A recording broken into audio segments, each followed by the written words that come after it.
Nedēļas nogalē Siguldā risināsies Latvijas kausa pirmais posms kalnu slēpošanā. Šoreiz sacensības būs prestižākas nekā iepriekšējos gadus, par to stāsta Lauris Lisbovskis.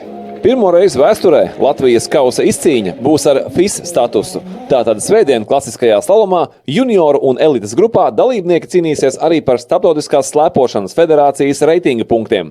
Siguldā Latviju pārstāvēs visi vadošie mūsu slēpotāji, izņemot pasaules kausā startējošie Kristaps Zvejnieks, Lelda Gasūna un Agnese Āboltiņa, kura trenējas Norvēģijā. Tas būs jau starptautiskā kalendārā iekļauts pasākums, kur mēs gaidām arī sportistus no tuvākām kaimiņu valstīm.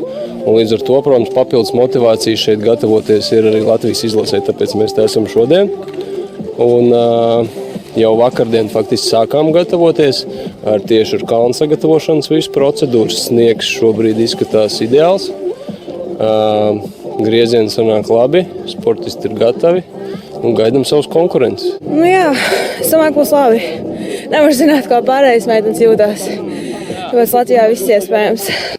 Latvijas kausa sacensības pilsētas trasē Siguldā sāksies jau sestdien ar milzu slalomu, bet FIS mači slalomā notiks svētdien. Lauris Lisbovskis, LNT.